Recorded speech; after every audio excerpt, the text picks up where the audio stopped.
Welcome to a video presentation of Chapter 5, Section 2 in the 8th grade textbook entitled Ratios, Rates, and Unit Rates.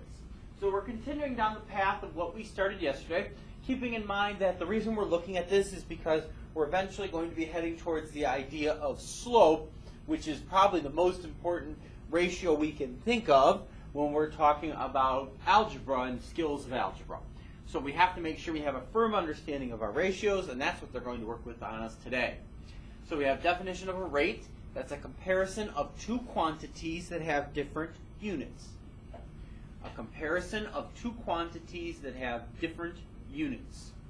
For instance, if I was looking at the price of something for a pound, price and pound, or dollars and pounds, or cents and pounds, or whatever you want to say, those are different units. So that's going to be a rate.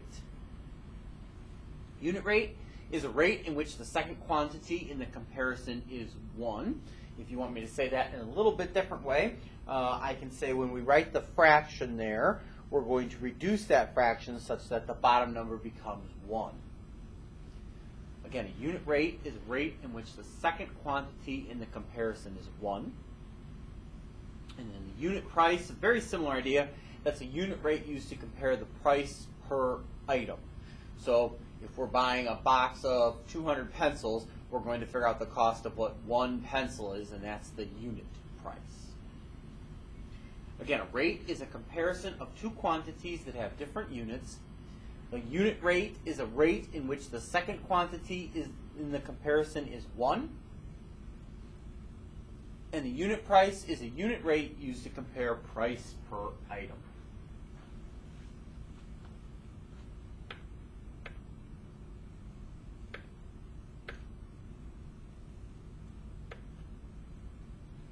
All right, so let's go ahead and take a look at the first example here. The first example says Jeff can type 30 words in half a minute. And they want to know how many words then he can type in 1 minute. Well, as you can see, they've written the ratio there that compares the information given, that he's typing 30 words in half a minute, which is what you see right here. And they want to know about how many words he can then type in 1 minute. Well, to go from half a minute to 1 minute, which is really what needs to happen here because the question is asking about 1 minute, that means we're going to have to double this. Because to go from half a minute to a full minute would be to multiply by 2. Well, you know that when I'm working with equivalent fractions, I can't just multiply one side by something and not the other. If I multiply this guy on the bottom by 2, I'm going to have to do the same thing to the top, which is exactly what you see right here. That multiplying both the top and the bottom, the numerator and denominator, if you want to call it that, by 2. And when we do that, we end up with 60 and 1. In other words, 60 words being typed in a minute, which is, of course, very helpful because the question is asking me how many words can he type in 1 minute. So to answer the question in context, he can type 60 words in 1 minute.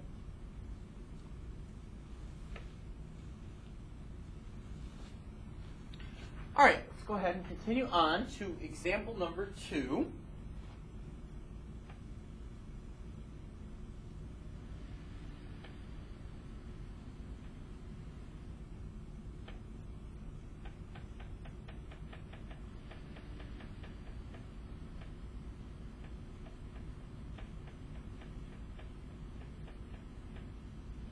All right, example number 2, A part, says 5 cubic meters of copper has a mass of 44,800 kilograms. And they want us to tell what the density is of copper. So the first thing they did there is they wrote out a ratio that gives that comparison. Now, we've already talked about density in an earlier section, but a reminder, density is equal to the mass divided by the volume. So you don't really get a choice of how you want to write this comparison. The mass unit has to be first and the volume has to be second, which is why they've written 44,800 kilograms over 5 meters cubed, because kilograms would be talking about a mass and meters cubed would be talking about the volume. All right, now they want us to say what the density of that is. So in order to state that, really what we would be doing here is we would divide these two things, because remember, a fraction, all right, is really just a division problem. But what they do here is they come up with an equivalent ratio such that the bottom number here becomes 1. Well, to change 5 into 1, of course, that means we're going to divide by 5. And so they're going to divide by 5 on the bottom. And, of course, we have to do the same thing on the top. So divide that by 5 as well. And as you can see, we end up with 8960 over 1, meaning the copper has a density of 8,960 kilograms per meters cubed. Now, you might be saying, why did they do it that way? If you recall, one of the definitions they gave us just a moment ago was the concept of a unit rate. A unit rate is when the bottom number in that fraction becomes 1. So really what they're doing there, even though it's just quicker to say 44,800 divided by 5, what they're doing is they're practicing with you the idea of a unit rate.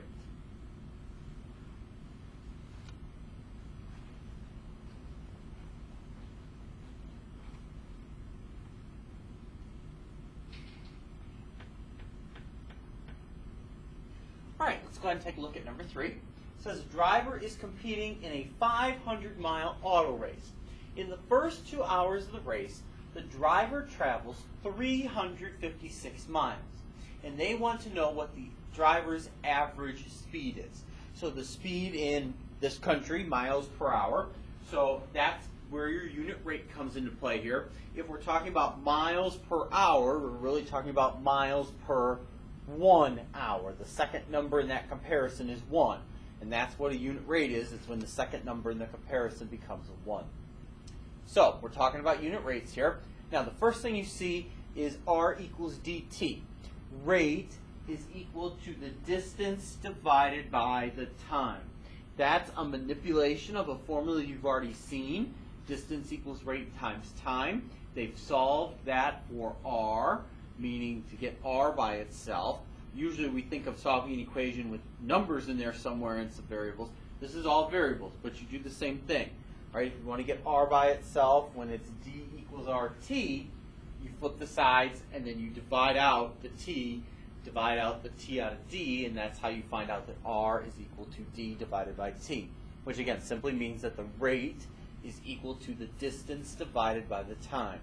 Now, if that doesn't make sense, let's look at the fraction on the next line, and it'll make perfect sense with what we already know of miles per hour. Notice that they've written this as 336 miles over 2 hours. Well, realize what this says here. Miles per hour.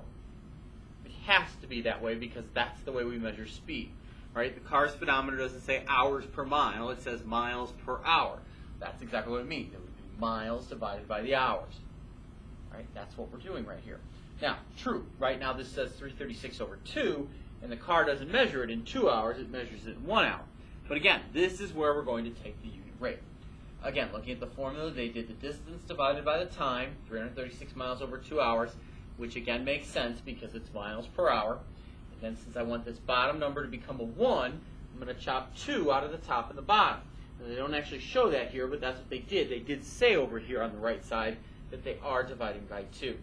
336 divided by 2 is 178. 2 divided by 2 is going to go to 1 because it's 1 hour. That's the unit rate. That's how we get our miles per hour. So it's 178 miles per hour. The driver's average speed is 178 miles per hour.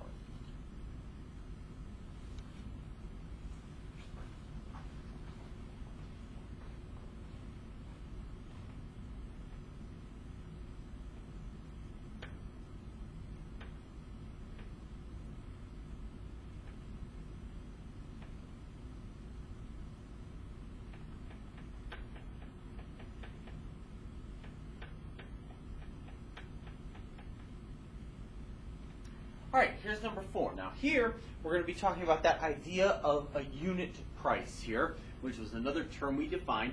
Remember, when we talked about that a minute ago, we used the example of pencils. And if I bought a box of so many pencils, we'd be figuring out how much one pencil would cost me in the box. And it's the same type of idea here.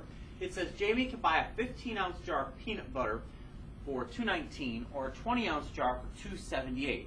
Which is the better buy?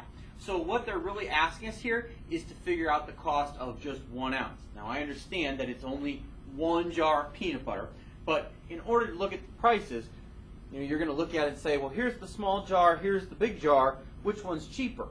Well, the one that costs less is the cheaper, but that doesn't necessarily mean that the price per ounce or what you're getting per ounce is really the best buy. The true way to make a comparison is to say which one costs me less per ounce. So that's why the first thing they're writing on both of these is the price per ounce, or price over number of ounces. All right, we have two comparisons given here in these questions. A 15-ounce jar for $2.19 or a 20-ounce jar for $2.78. So you've got $2.19 for 15 ounces, which is what they've written right here, and $2.78 for 20 ounces, which is what they've written right here. Again, both times putting the price over the number of ounces. Now, reducing those fractions, writing them as their unit price, meaning the bottom number is going to become 1. Well, if the bottom number here is 15, to make that happen, you're going to divide by 15, because 15 divided by 15 is 1. Does that mean it's the same thing I'm going to do down here? No, because here, the bottom number is 20. When the bottom number is 20, you have to divide by 20 to make that 1. So it's not the same thing in each one, but you are doing the same thing top and bottom on each individual question. Here, 15, divide top and bottom by 15. Here, bottom number is 20, divide the top and the bottom by 20. So here they find out that this is about 14.6 cents an ounce, and this one is about 13.9 cents an ounce when we do that division. Well, even though it's a bigger jar, per ounce, this one is actually costing me less. So the 20-ounce jar is thus the better buy. Even though I'm spending more money, per ounce, I'm actually paying less.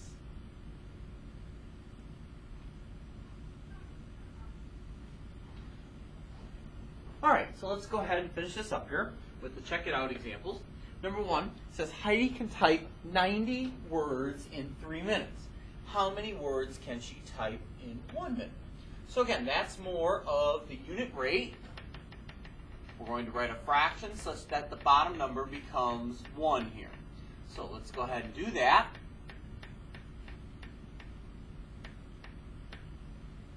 We can write that fraction as 90 words over 3 minutes.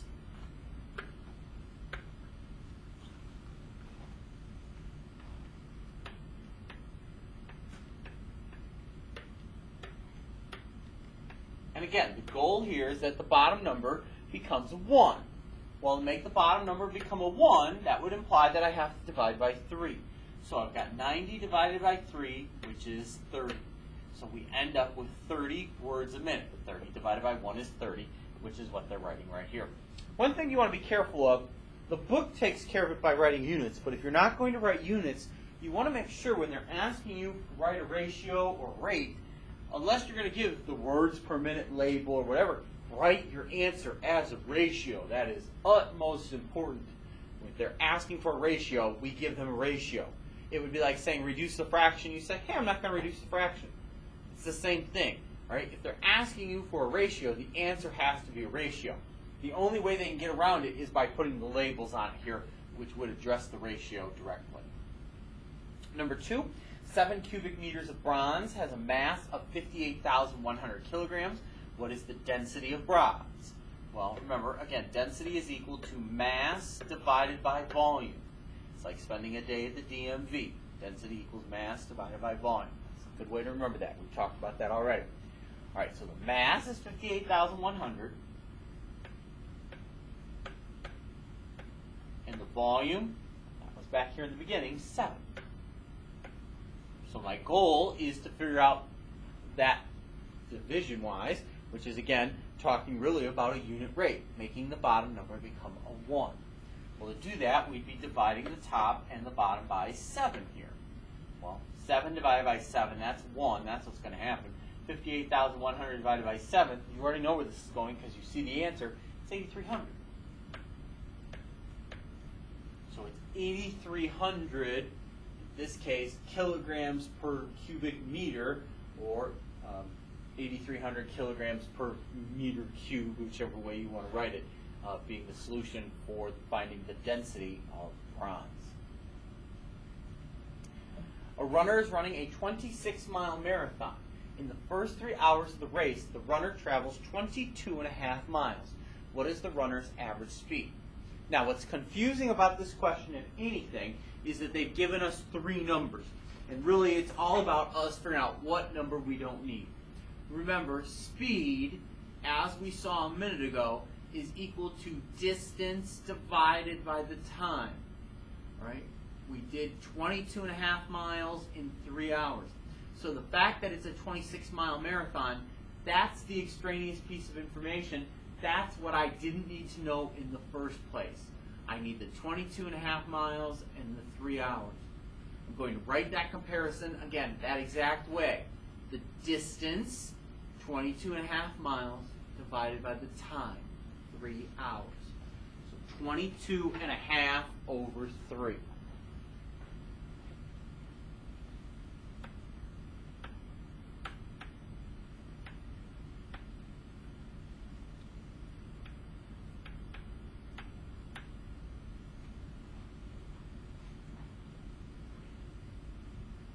All right, now it's a matter of, at this point, making that bottom number become a 1 again, because they're figuring out the speed in miles per hour, or miles per 1 hour. But of course the bottom says 3 hours, which we don't want. So to make this go down to a 1, you're going to divide by 3. And you're going to do the same thing on the top. 22.5 divided by 3 is 7.5. So that's 7.5 miles per hour.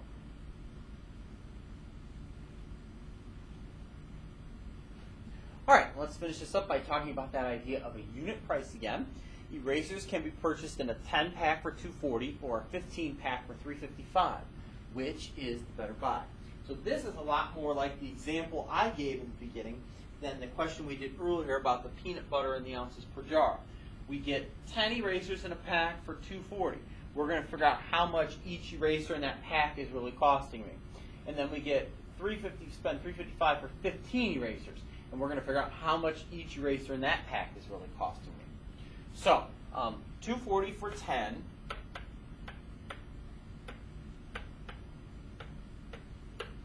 Or $3.55 for 15. Now notice, I've written both of these in the exact same way. I put the price on the top and the number of erasers on the bottom. They have to be consistent. You can't mix and match. It's not going to work. All right, so now what we're going to do is we're going to do some reducing. On this left side here, since the bottom number is 10, and again, this is about units, all right, we're going to make this go to 1, which means I'm going to divide by 10 to make that happen. And I'm going to have to do the same thing on the top, which means I'm paying 24 cents for 1 eraser. Over here, perhaps a little more thought involved in this one. At $3.55 for 15 erasers, I'm going to divide the top and the bottom by 15. And when I do that, that's 0.236 repeating, and that really would be 23 6/10 of a penny, kind of an odd amount like gas prices, but here we do need to make that comparison for 1 eraser. Notice these amounts are really close, but this 15-pack of erasers is portions of a penny, fractions of a penny, less than paying 24 cents for an eraser. So the 15-pack ends up, albeit very slightly, being the better buy, since the price per 1 eraser is just a hair less. Spend time looking at the homework tonight, making the bottom numbers become 1. You're probably going to be doing that a lot since they've spent so much time talking about unit rates and unit prices.